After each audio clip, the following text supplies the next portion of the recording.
Welcome to HC29.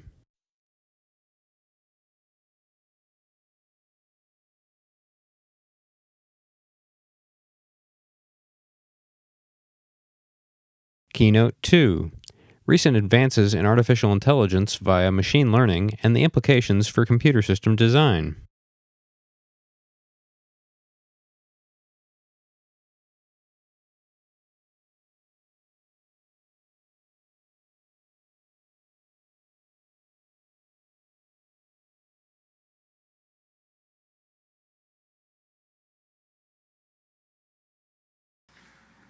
Hi, my name is Michael Taylor. I'm a professor at University of Washington, and this year I'm program chair of HotChips, joined with Fred Weber.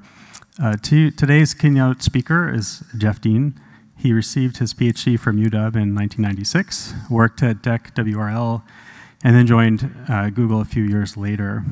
At Google, he's become legendary for the many systems he's hacked on, including Bigtable, TensorFlow, Spanner, MapReduce, and Google Brand.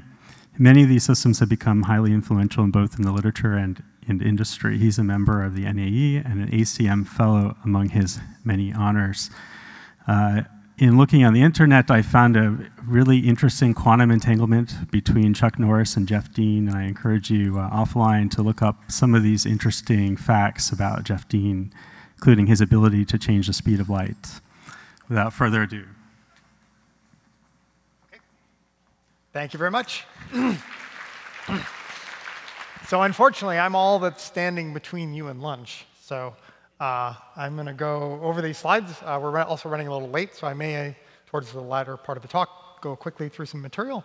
But what I wanted to talk to you about is some of the recent advances in deep learning and some of the ways that I see these kinds of techniques influencing lots and lots of things in our society, and then the implications for how we design computing hardware. So it's no surprise that, oops, sorry. There we go. Okay, this clicker is slightly odd. There we go. Okay, so it's no surprise that deep learning is causing a machine learning revolution. In the last 4 or 5 years, the interest in these kinds of techniques has really skyrocketed. And the main reason for that is that deep learning is this incredibly flexible tool for taking very raw forms of data and then being able to learn really complicated and powerful functions from it. They're essentially the modern reincarnation of artificial neural networks, which have been around for quite some time. What's happening now, though, is that we have large enough data sets, we have interesting enough amounts of computation to really make these techniques really sing. They're also very good at taking very heterogeneous kinds of data. You can put in raw pixels, you can put in words, you can put in sequences of characters, you can put in audio waveforms, and the systems can actually learn to make sense of that data in this hierarchical manner. So this is incredibly powerful.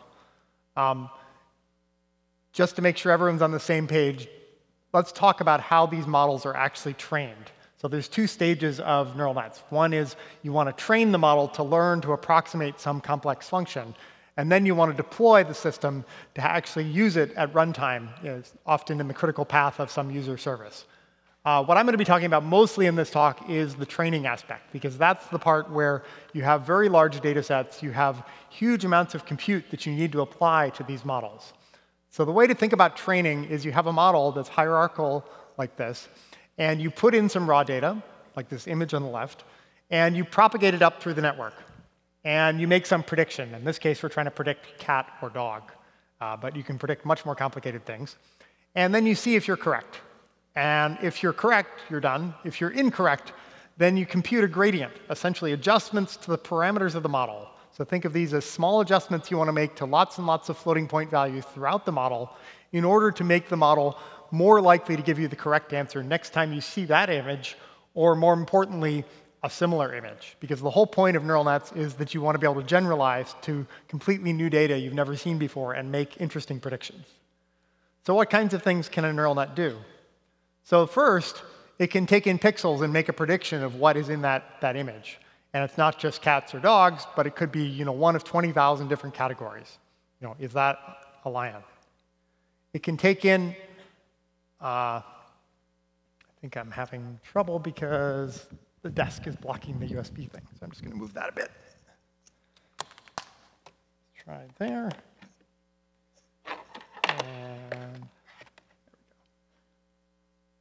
And it can take in raw forms of audio and give you a transcript of what was actually said. It can take in a sentence in one language, hello, how are you, and produce a translation of that sentence in another language. Completely learned from observations of sentence pairs in the two languages that mean the same thing. All right, I'm going to skip to spacebar. It can actually take in an image and give you not just the category, but also an entire sentence about that image, a blue and yellow train traveling down the tracks. That's a pretty powerful amount of understanding of the raw images, the raw pixels of that image. So why is this better now than it was 20 years ago? So I actually did an undergrad thesis on parallel training of neural nets in 1990. I was very excited by the sort of the approach to modeling these kinds of problems. And it seemed like we just needed more compute. So I was very excited to be using a 64 processor machine so that hopefully we could get like a factor of 60 speed up, and then we could train even bigger models. So what actually happened was it turned out to really make these things sing, we needed like a factor of 1 million more compute. Not a factor of 60, but that's where we are today. We now have much more computation for these kinds of problems, and they're really now the best solution for a wide variety of different kinds of problems.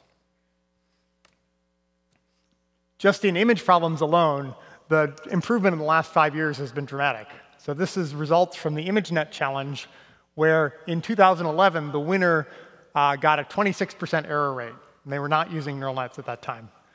We know human error on this task is about 5% error, because one of the administrators of the task actually subjected himself to 100 hours of mental training on Imagenet images and then did a careful evaluation of his error rate on the test set.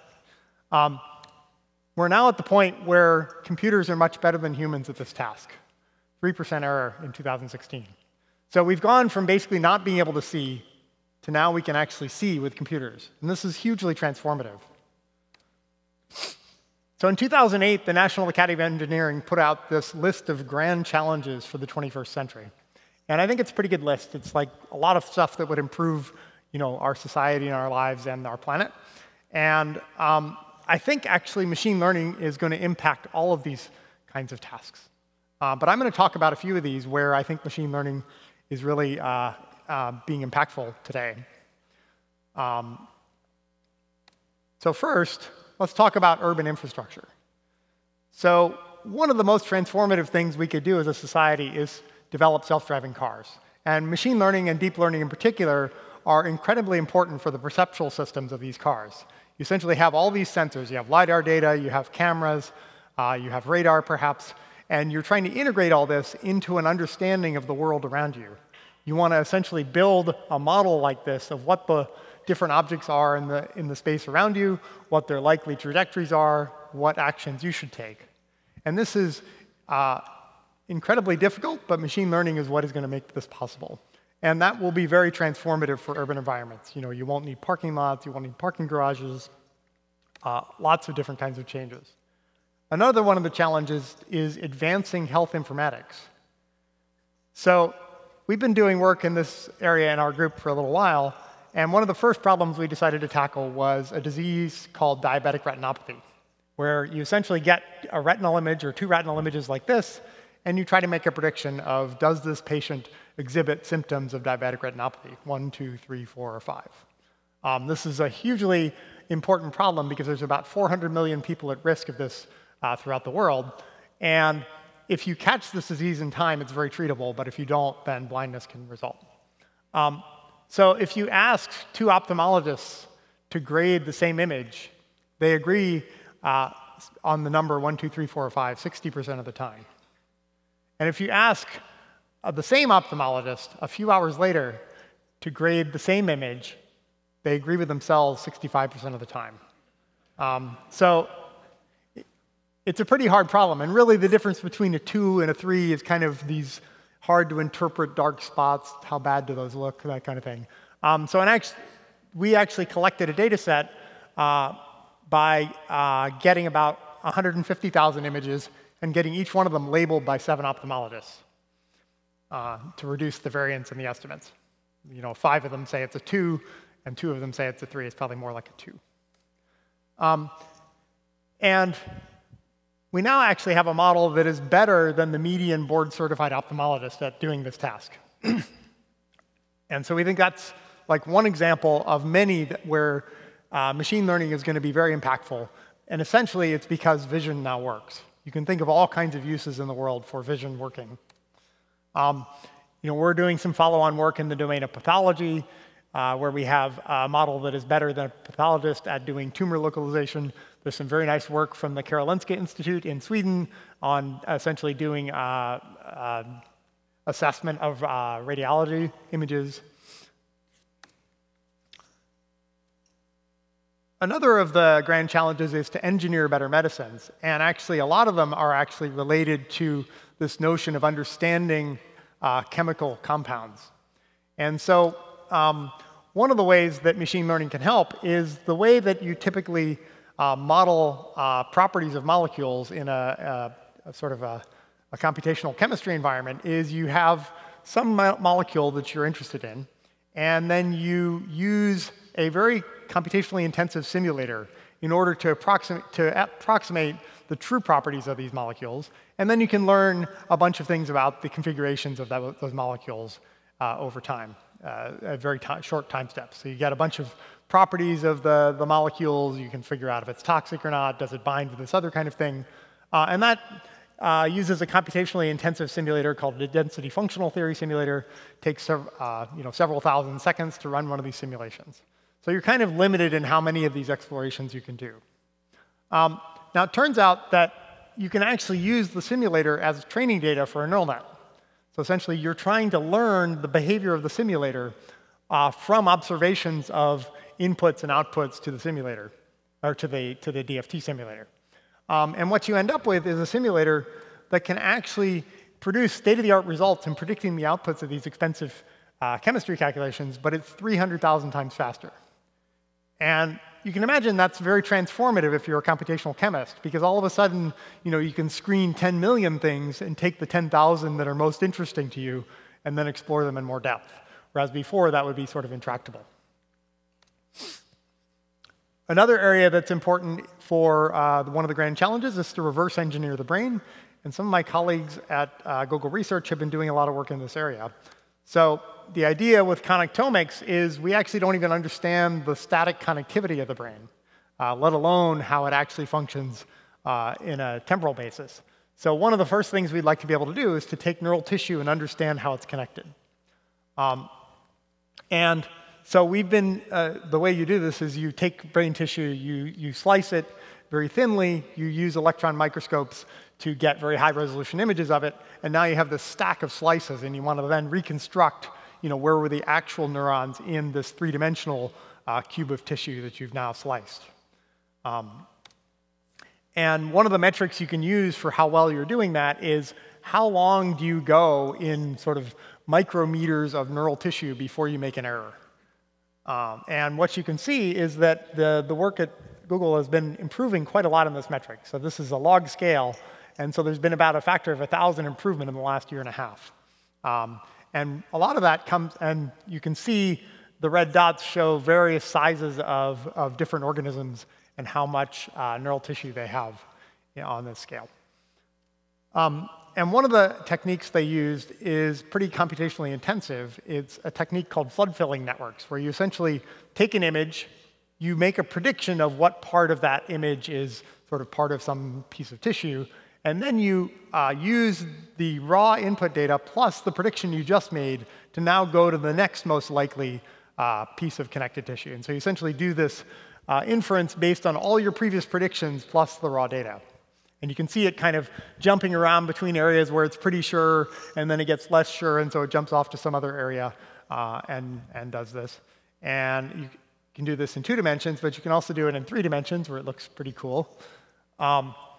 And this is sped up considerably from processing on a GPU card. So you can see that if you need to reconstruct millions and millions and millions of neurons, and this is sped up by like factors of 50, then this is going to be very computationally intensive. But at the end, you get these really nice pictures of neural tissue. And their next goal is to essentially reconstruct the wiring diagram of a complete songbird brain in collaboration with the Max Planck Institute.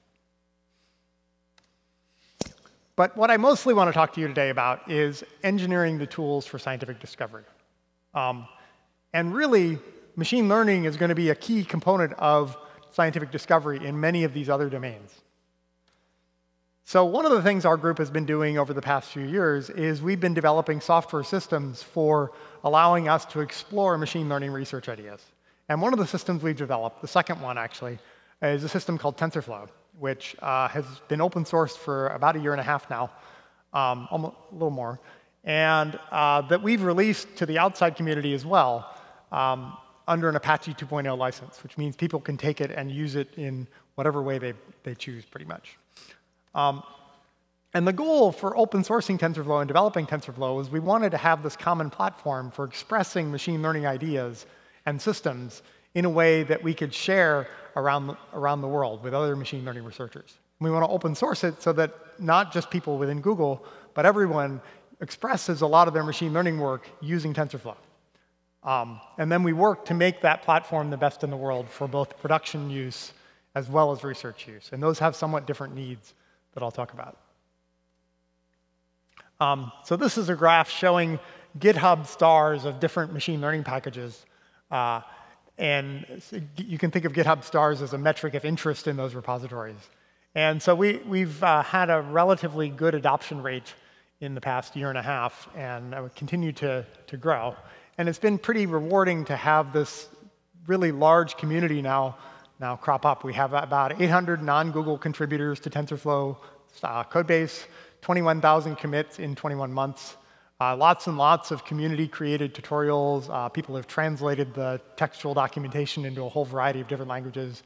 There are now 16,000 GitHub repositories with TensorFlow in the title, where people are trying out different things, expressing machine learning ideas. Maybe they write a research paper, and then they produce a TensorFlow repository of the research ideas in that paper so that people can actually reproduce the research. We're also starting to see growing use in machine learning classes of TensorFlow as the sort of software package for teaching machine learning ideas. So one of the things that I want to impress on you, and it's not surprising given that I'm the third of 6 consecutive neural net talks in this conference, is that people have woken up to the idea that we need more computational power for a lot of these problems. And deep learning has a couple of really, really nice properties. It's really transforming how we design computers by specializing for the kinds of computations neural nets want to do. Now, normally, specializing for particular kinds of computation only gets you so far, because a lot of what you want to do is not necessarily that sped up, specialized part. But in actual fact, neural nets, if they're going to be a really key part of a lot of the computing we want to do, then building computers designed for the special properties neural nets have is actually very sensible and is what is starting to happen. So neural nets have 2 special properties. One is that reduced precision is OK. They're perfectly fine with just knowing a rough value for this kind of back-of-the-envelope kind of thing. 1.2 times 0.6, it's about 1.7. You don't need lots of digits of precision. And there's a handful of very specific kinds of operations, vector operations, linear algebra kinds of operations, matrix multiplies, tensor operations, that really compose the vast majority of the computation in these machine learning models. So if you can build a system that is really good at reduced precision linear algebra, that's actually what you want for doing machine learning with neural nets. So we've been doing this for a while, actually. And the first chip we built was designed to accelerate inference. Like you heard in the previous talk, we care very deeply about doing very online measurements, online inference for models so that we can actually use them for serving user requests, for search queries, for machine translation. These were used from the AlphaGo match. I'm not going to talk about that because Cliff Young from Google is going to be telling you all about the first generation TPU we built, the third talk after lunch, I believe, 3 p.m. So that first chip and board was incredibly helpful for inference. But what we really care about is how do we speed up training? Because that's the thing that makes neural net researchers productive. You want to be able to go from an idea, expressing that idea, which is why a flexible software system that you can express all kinds of crazy ideas in is important, and then actually try that idea out on a real data set in a matter of hours, not days or weeks. And so the second generation TPU that we built is designed to speed up training and inference, not just inference.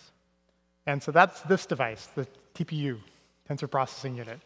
And it's a Google design device for neural net training and inference. If we zoom into one of those chips, what you see is that the chip has two cores, and the cores have these massive matrix multiply units on them. 128 by 128 matrix multiply units, plus scalar units for some of the other stuff that doesn't fit in the matrix multiply unit. And each core has access to 8 gigabytes of HBM memory, so the chip itself has 16 gigabytes of HBM memory with a huge amount of memory bandwidth, 600 gigabytes per second of memory bandwidth. The multiply units take in 32-bit floating point values and then do accumulation in 32-bit float, but use reduced precision for the multipliers. Remember, I said that reduced precision is totally fine with neural nets. And one chip gets 45 teraflops. But they're designed to be connected together on a board. And so the board itself has 64 gigabytes of HBM memory, 2,400 gigabytes per second of memory bandwidth, and 180 teraflops of compute. And these are the basic building block for what we see as even bigger systems. And so they're designed to be connected together into larger configurations. And one such configuration is a TPU pod, which has 64 of these second-generation TPUs with 11.5 petaflops of compute and 4 terabytes of HBM memory. And this is a pretty substantial amount of compute. And the reason we think compute and training time is really, really important is that for some of our work, we have problems where we can't even get through the data using a bunch of GPUs in the time we've allowed for ourselves for training. So in some of our machine translation work, we've seen massive improvements in translation quality for some of our models, even though we can only get through 1/6 of the training data once. And we've had to essentially drop 5/6 of it on the floor. So if we can get through all the training data, ideally a few times, not just once, that will make massive improvements in quality. And we're pretty excited about the possibilities of the pod for those large-scale problems. Now, normally, programming a supercomputer is kind of annoying. But we've designed this so that you actually program it using TensorFlow. So you write your model in the same way with only minor modifications so that it runs on CPUs, GPUs, or TPUs. And we're going to make these systems available through Google Cloud. So you'll be able to get a cloud TPU later this year, which is a virtual machine that has one of these 180 teraflops devices attached. We're also making 1,000 of these devices available for free to top researchers who are committed to publishing and doing open machine learning research. We want to really see what the outside research community does with a lot more compute, because we think there are a lot of people who don't have access to as much compute as they'd like and really have a lot of interesting ideas. So we're going to be excited to see what people do with this. So one of the things about TensorFlow is that machine learning really needs to run in a growing set of environments. And that means both raw hardware platforms, so CPUs, GPUs, mobile phones of various kinds, iOS, Android, custom-designed chips like the first-generation TPU, Cloud TPU, some of the other custom-designed ASICs you're hearing about in this session, Raspberry Pis. You want machine learning to run wherever it's needed, and it's going to be needed in an awful lot of places.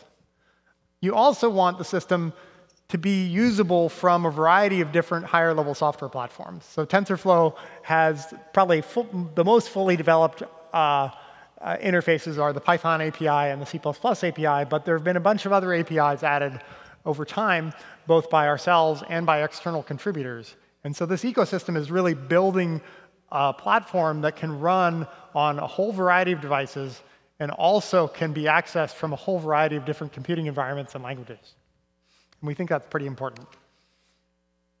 So the way to think about TensorFlow is you go from an expression of some computation you care about to some computational graph, a data flow graph, as you saw in one of the earlier talks today. And then it's our responsibility to take that graph and make it run as fast as possible on the set of devices you have available. So one of the things we've been adding since the original TensorFlow open source release is a compiler that takes these TensorFlow graphs.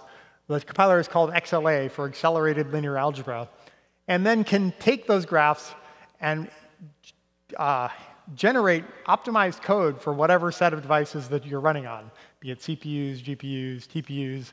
A bunch of startups are now using the XLA compiler, adding their own backend for their own custom chips. And this has been open sourced in the TensorFlow tree, and there's a tutorial there about how to, for example, add a new backend for your own custom device. So the strengths of TensorFlow are that it's interpreted, that it's dynamic and stateful, and that it's black box modular. You can create these components that are, a piece of an image model and then hook them and chain them together in various ways. But one of the things we want is to have the compiler go ahead and take these graphs in and do all kinds of optimizations on them so that we actually emit really customized, tuned code for the whole graph, not just for individual components of the graph. And so you take the graph, you can do a bunch of static optimizations, understanding what the types are, what the shapes of the various kinds of operations are, and then produce really good, high-quality code. So you want to think and write in this flexible manner and let the compiler and the lower-level software systems and hardware take care of going from the graph to compiled code, statically analyzed, and have a bunch of primitives that just generate really good code. So another area we've been seeing for machine learning is actually in the use of in the optimization of computer systems. And so one of the things we've been working on is machine learning for machine learning models. And so we know for large models, you can't get enough compute on a single device in many cases. And so there's various ways you can decompose a large problem onto many devices. The simplest is with what's called data parallelism, where you have a batch of examples, and then you say, OK, every one of my four devices is going to process 1/4 of that batch of examples. That's pretty simple to do. A more complex kind of thing to do, but perhaps more important for large models, is what's called model parallelism, where you actually compute different pieces of the model at different times on different devices. But getting really good performance is not obvious how to do that. So if you think about a complex language processing model where you have multiple layers and it's been unrolled in times, you have all these different steps, the natural thing to do is, if you have a 4 GPU system, is to spread the computation across 4 devices like that and allow them to communicate. This allows you to get pipelining, because as soon as the GPU 1 is finished processing that first box, then GPU 2 can start processing its first box. What we've been doing recently is actually using reinforcement learning to improve placement decisions and do them automatically. So you essentially take a graph, and you say, I have 4 GPU cards. Please make it go fast, please. And what the system does is it takes that graph, and it uses a machine learning model to make placement decisions. Where should it run this piece of the computation and this part of the computation? And so it makes those placement decisions. And then once you've made them, you can then measure how fast it runs when it's placed in that manner. And that gives you a reward signal for how well you made the placement decisions. If it runs in 2.2 seconds, that's OK. If it runs in 1.9 seconds, that's better. And so you can learn from doing many placement decisions how to actually get better and better at making placement decisions for models. And you can generalize to new models. And this is coming up with fairly non-trivial placements of compute. So essentially, each color here is a different GPU card for this fairly complicated model. And the natural human thing would be to just say, well, I'm just going to put everything on one GPU card in the first layer and the second GPU card in the second layer. And in contrast, this system has figured out how to actually interleave all the processing for the different layers on different GPU cards. And it's even occasionally mixing in some CPU usage, which is the white squares there, because the CPU was underutilized. And you see the same thing for an image model, where it's actually figured out how to parallelize, using model parallelism, a model that you would normally not even really attempt to do so. And we get about 20% faster compute throughput this way by just allowing the system to automatically place these computations. So I will talk a little bit about inference. So reducing inference cost is important. And there's a really bad feeling that you can have, which is, I have this amazing, awesomely great model that has incredible accuracy and would make my users really, really happy. But it needs too much computation, power, memory to deploy. What do I do? So there's a bunch of tricks. One is you can quantize. For inference, you need even less precision than you do for training. So you can quantize things and get nice 4x memory reductions, 4x computation efficiencies. But what do you do if even that's not enough? So I want to tell you about this technique that is kind of interesting and underappreciated. So suppose you have this giant, highly accurate model. Or maybe you have an ensemble of like 5 or 6 of these models. And now you want a small, cheap model to run on a phone with almost the same accuracy. So one property that these large models have is when you give them an image, say it's an image model, they give you a prediction of that, I think that's a jaguar. But they also give you a whole probability distribution of things that they think it might be and what probabilities it assigns to it. So it says, I'm pretty sure it's a jaguar, but there's a small chance it's a lion, an even smaller chance it's a cow, and almost no chance it's a car, right? So there's a lot of information in that probability distribution. So the main idea is that this ensemble, or this very large model, implements a function from input to output. So forget the actual structure of the model. Think of the input and the output. And you can use that as a teaching method for a small model. So we have our hands on this function. Can we use it to transfer the knowledge? So normally when you're training a model, you just have labeled data. So you have an image like that, and some human has said, that's a jaguar. You should try to make your model say jaguar for this image.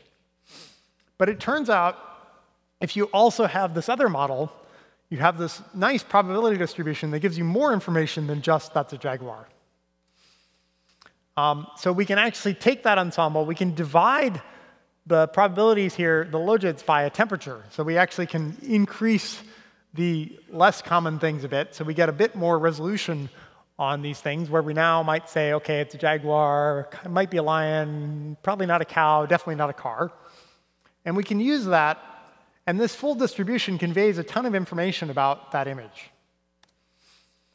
And so we can have a training objective that tries to do both matching of the hard targets, definitely a jaguar, with the soft distribution that we've computed from our nice, accurate teaching model. And this is incredibly powerful. So if this is an audio model, and we can start with a powerful large model that correctly classifies 58.9% of the audio frames correctly. And we can use that model to provide soft targets for a much smaller model, get roughly 1/8 the amount of computation. And when we train that new model on just 3% of the data, it gets 57% correct. Whereas if we train it with just the hard targets, it gets only 44.5% correct, and then it starts to overfit. And so these soft targets are actually a very good regularizer and a really good way of taking a large model you might have trained at a data center and getting a small model out that you can then use in a lot of flexible deployments where you have much less compute available. OK, so let me talk about a few trends and the kinds of models we want to train. So one trend is that we want even bigger models than we have today, but we want to sparsely activate them. If you think about real brains, they have very different centers of specialization for different kinds of tasks. And we want that same kind of property. We want huge model capacity so that we can remember a lot about a large data set. But we want individual examples to activate only a tiny fraction of this large model. Most machine learning models today don't do that. So we've been working a bit on a technique for per example routing through a large model. So this thing we call a mixture of experts layer, and it takes high-level representations from a layer below, And then it learns to route those high-level representations to different experts. You can think of each expert as a bunch of neurons. Maybe it's a 2,000 by 2,000 matrix of weights. And we have a lot of those. We have 2,000 experts. So that's, in total, 8 billion parameters. And we're going to learn this routing function simultaneously with learning the experts. So occasionally, we'll take an example, and we'll send it to 2 experts, and we'll see which one performed better. And using that, we can then learn how to adjust the gating network to learn to route things most efficiently to the experts that are most well served to handle a particular example based on the particular kind of example it is.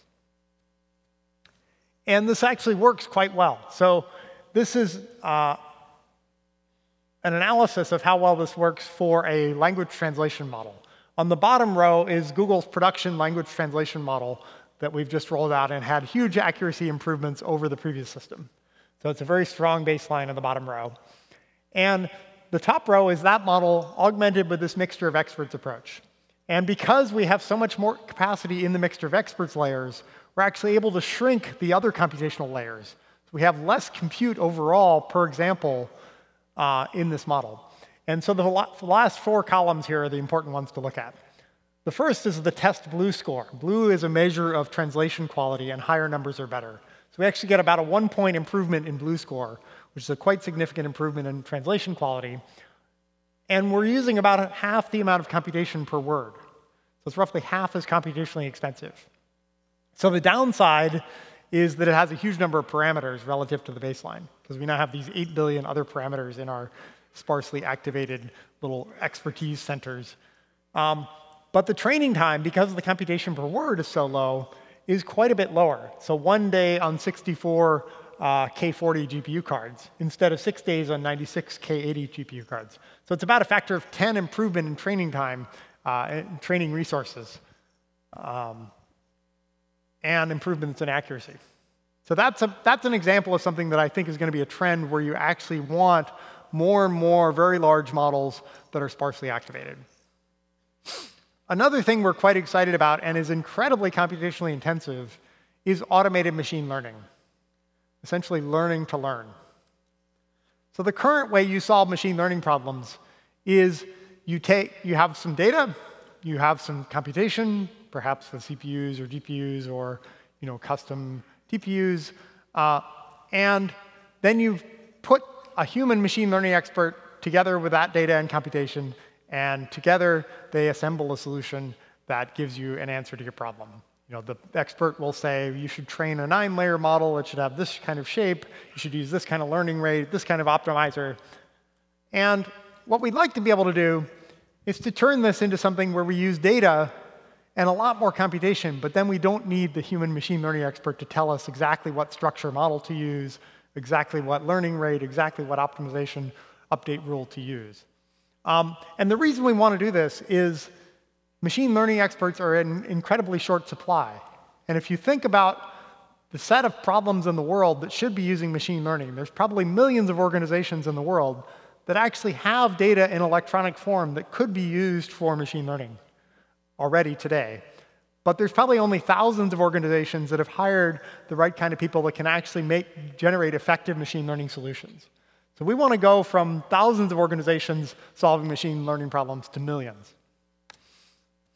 And we have early encouraging signs. So I'll talk about 2 pieces of work that we've been doing. The first is reinforcement learning-based architecture search, and the second is learning how to optimize. So architecture search, the idea is we're going to have a model generating model. And the model generating model is going to tell us a neural net architecture to try. And again, we're going to use reinforcement learning so that we get a feedback signal. So we're going to generate 10 models. We're going to train them, each of them for a few hours.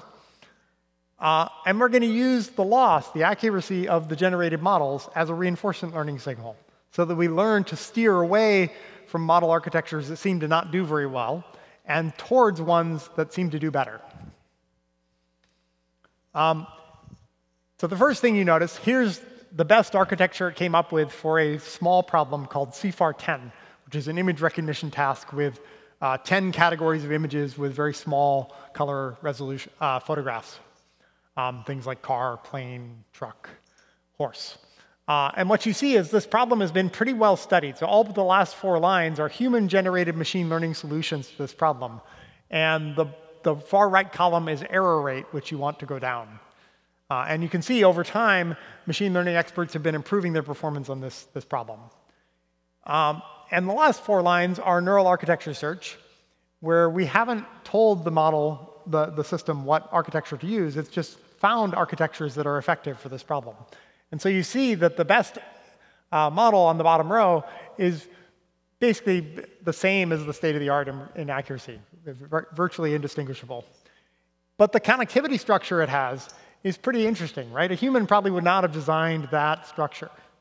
But it does have properties of structures that are also being developed. So for example, the res network in the middle of that table, the innovation that it added was these skip connections, where essentially you have data being able to flow more directly to the top of the model by skipping a layer. Now, it did it in a much more structured manner. Like every layer, you could go to the layer above or 2 layers above.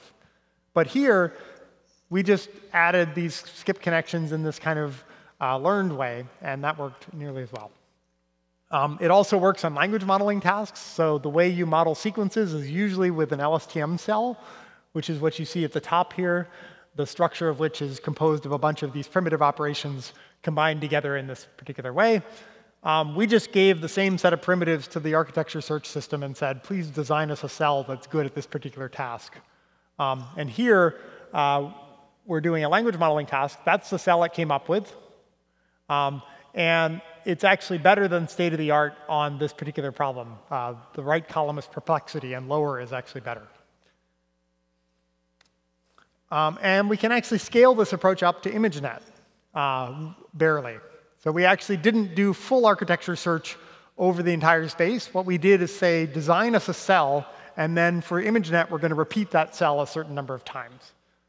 So it has a little bit less degrees of freedom than just generate an architecture.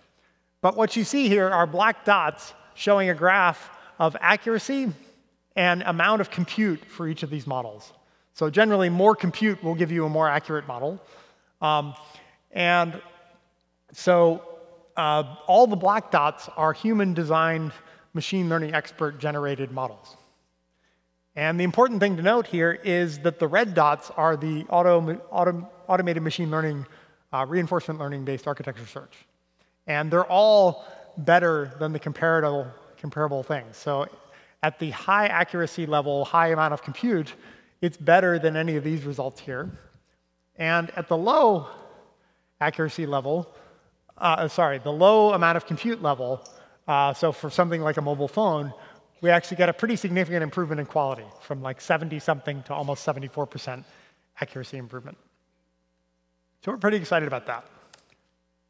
Another thing is learning the optimization update rule. When you have a machine learning model, typically you pick one of a few human-designed optimizer update rules. And the usual way you do this is you say, when I get my gradient from above about how I should update the parameters, I have my parameters, and I usually take a learning rate, which is a floating point number, times some expression. And that expression is usually one of a handful of different things. So in plain stochastic gradient descent, you just take the learning rate times the gradient. In momentum, you take the learning rate times the gradient plus some other constant times a running average of the average of the recent gradients. So you kind of continue going in the same direction you've been going a little bit, and the current gradient kind of steers you. And so those are 4 human-designed expressions for optimization update rules. They're pretty simple. Which one works better depends on the problem, but generally people use one of these 4. So it turns out we can actually learn the optimization update rule as well using reinforcement learning. You should get tired of that picture by now. Essentially, we generate a symbolic expression from a model that's designed to generate symbolic expressions for update rules. And we can then train a model with that update rule, and then see how well it works. And so there's the model that generates like a symbolic expression. We gave it a bunch of primitives like the gradient squared, the gradient cubed, some constants, and a bunch of unary functions and a bunch of binary functions. The details aren't that important, but what you can see is that these 4 human design rules on CFAR, the best one in this particular problem was momentum, which came up with a 92.3% accuracy. And the system design, 15-ish update rules that are all pretty much better than any of the human design ones. So that's encouraging, I think. I think this is a sign that we've barely begun to scratch the surface of what the space of possible machine learning solutions really is. And so, there's the best one. We actually took one of those optimization update rules and tried it in a completely different problem. So this is a machine translation problem, although the update rule was designed on a small image classification problem. And what you see is that compared to the best optimizer for this problem, the perplexity is lower, which is what you want, and the test blue score is higher, which is also what you want. So what might a plausible future look like? I think we want to combine a lot of these ideas. So we want these really, really large, powerful models, but sparsely activate them so that each individual example activates only a piece of the model. I think we want a single model to learn many tasks. The way machine learning is typically applied today is we train a model to do one thing, and we then have a different thing, and we train a different model to do that. And sometimes when we train a model to do one thing, we'll say, I have this related thing, so let me start with that as a solution and then train it to do this other thing that I care about. But generally, we don't think of machine learning models as doing thousands of things or millions of things. And I think that's where we actually want to head. Single large models, many, many, many tasks, dynamically learning and growing pathways through this large model, all on hardware specialized for this kind of computation, with machine learning to efficiently map these computations onto the hardware. So what might this look like? I have an animation. So imagine we just have supervised task problems, not other kinds of problems. And so you have tasks with inputs and outputs. Each color represents a task. And then the interior, you have all these pieces of a model that have been learned. And now a new task comes along. So we might be able to find pieces of the model that are related to that task and already give us a pretty good performing model for that new task right off the bat, simply from transfer learning or multitask learning. And at some point, we might decide we want better performance on that task, so we might decide to add a new little bit of architecture for that task. And now we have a pathway that has some per-task specialized architecture that we've added and learned to add in a way that solves that problem well. OK, so a few questions and open problems at the intersection of machine learning and then systems and computer architecture. So one question is, do dramatically different numerics make sense? So for example, do 1-bit or 2-bit activations of parameters make sense? There's been some early research work on very small problems that show that it is possible to train models with these kinds of levels of precision. They're not as accurate as ones where you use more bits, but that might be a good trade-off. It's a little unclear if that's necessarily the right approach, but it is interesting. How can we deal efficiently with very dynamic models? If we're routing these examples through this large model, and every example takes a different pathway, how do we deal with that in these kinds of very complex multi-chip systems, multi-board systems? What new approaches can help us with the problem of diminishing returns from training, in particular, on larger batch sizes? So a lot of machine learning models today work well at batch sizes of hundreds of elements, thousands of elements, maybe tens of thousands of elements. And that's really a big limiter on the amount of parallelism we can apply to these problems. If we could train somehow with optimization algorithms that would work well with batch sizes of 1 million, that would make things so much easier for parallelizing training. And what ML algorithms and approaches are going to be important in 3 to 4 years? When you're designing hardware today, that chip might come out 2 years from now, and then it's going to have a lifetime of 2 years, 3 years. So how do you make sure that whatever you've done is appropriate for the kinds of machine learning algorithms that we're going to want to be applying 2 or 3 years from now. And that's hard, right? Because the field of machine learning is moving extremely quickly. Just in a weekend, we can design new optimization update rules that we didn't know about at the beginning of the weekend. So it's unclear exactly what that form will take. But you have to make your best guess.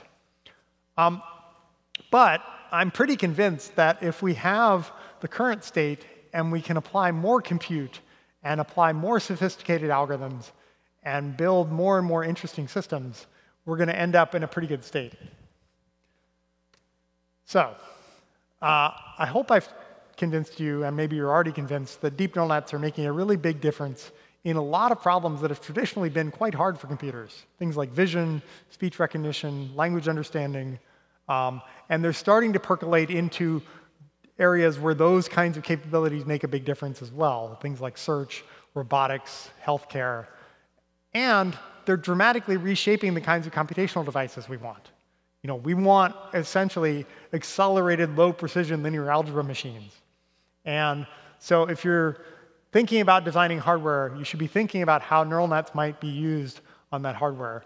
And if you're not considering how to use deep neural nets to solve your problems, you almost certainly should be.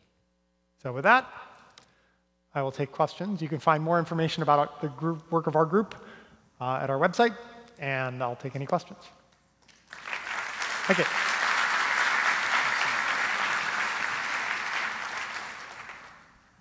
Okay, we have time for a few questions before lunch. I'll ask a question in the meantime while people are walking up. So you talked a lot about how sort of adding more compute can potentially simplify the process of designing neural nets. What about the problem about insufficient data? Right. So the question is, how do you deal with insufficient data? And I think you're right. Some problems we have a ton of data, and you just want to train a very large, powerful model. But other problems, you have very few examples. This is where I think actually having a system that learns to do many different tasks at once will actually help a lot. Because even if you have a new task where you have perhaps tens or hundreds of examples, you may have a bunch of related tasks where you have kind of an amalgamation of tens or hundreds or thousands of examples. And that can get you in a much better state than just training on the limited amount of data you have for a single task. Great, awesome. Do we have some questions over here? Yep. Yeah, Louis Helm, Fathom Computing. I had a question about the open sourcing of everything. It sounds like you're really in favor of that. I was wondering about the open sourcing of the TPU backend for XLA. Right. So initially, we're not open sourcing that because for now, we're only releasing TPUs as a cloud-attached device. And so given that people can't get their hands on the TPU device itself, it didn't seem to make a lot of sense to us to open source the compiler backend. But we have open sourced all the other compiler backends for the XLA system. OK? Thank you. If we were to eventually release the TPU as something that people could buy, then obviously it would make sense to do that. Hey, Dan Ernst from Cray. One question I had, you talked a lot about the chip level discussion of precision and all the other items that are needed for highly parallel workloads. Can you speak a little bit to the above the chip level, the interconnect, and what the impact of these workloads are on that level, and if there are issues there in terms of scalability? Yeah, I mean, obviously you want as much bandwidth as you can get between chips. Once your problem sort of doesn't fit on a single chip, then it's really, really important to have as much bandwidth as possible across the chip boundaries and across device boundaries. One thing I think is that learning how to do device placement, how to place pieces of compute on a bunch of chips, actually will learn, particularly if you're also designing learning what the network architecture should look like, the neural network architecture should look like. That can help by essentially using denser connectivity between things that end up being on the same chip, and then using the relatively more limited bandwidth you have between chips sparingly so that that doesn't become a huge impediment. But definitely you want as much bandwidth as you can get. Thanks. Question over here. Go ahead. Yeah. Ruby Lee from Princeton University. Thank you for an excellent talk, very interesting. So from the top level architectural point of view, I was kind of curious why you would choose a very large network that you would sparsely activate and find different paths through, rather than many smaller networks that could even be different or same that you could connect up when necessary. So these are two very different architectural approaches. And it seems like the composition of smaller networks might be more flexible.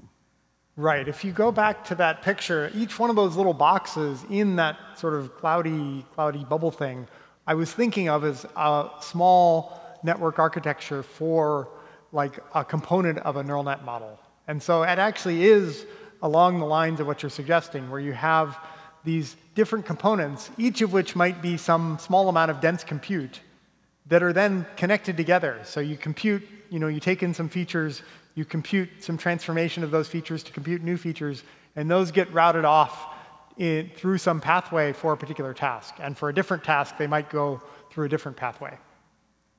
Right, so there will be architecture in the interconnection levels as well as the subnet levels. Yes. Which will be more flexible. Yeah. Hi, you just mentioned the machine learning is reshaping the system architecture design. So you can see, do you believe whether eventually all these systems will be customized for different applications, or do you believe there will be some general architecture for general machine learning? Thank you. So, I mean, I think we're at a pretty good point now where we're designing essentially custom ASICs that accelerate neural net computations. So they accelerate linear algebra, low precision linear algebra. And that has the advantage of being applicable to sort of the vast majority of the machine learning and deep learning research that's happening now. And so you're not customizing the chip for a particular kind of model, right? That would be more power efficient and more sort of customized, but it wouldn't be very flexible, right? If a slightly different model comes along tomorrow, that chip is useless. Whereas the chips that accelerators are building now kind of have this nice balance of accelerating low precision linear algebra, which is applicable to all the sort of higher level machine learning work I showed in this talk. Thank you. Sure. Okay, last question. And then you all get to eat. We all get to eat. Shai Galon, Cavium. So the routing function that routes between those different small neural nets, isn't that either a limiting factor because now everything has to pass through that, or it becomes as complex as the neural net itself to know where to route? We don't actually know. This is research that we're just starting, but I'm imagining that this routing function is learned. And so we're learning different pathways for different tasks through the model. And some of that routing is also probably a neural net-based component of the system. Yes, but when an input comes, just to know where to route it would require maybe as much work as it would be to actually do the task. So if you look at the mixture of experts work, the gating function there is kind of a very early example of a routing function for this. And the amount of compute in the gating function is much, much lower than the amount of compute in each of the mixture of experts. Okay. Okay. Great. Let's thank the speaker. Okay.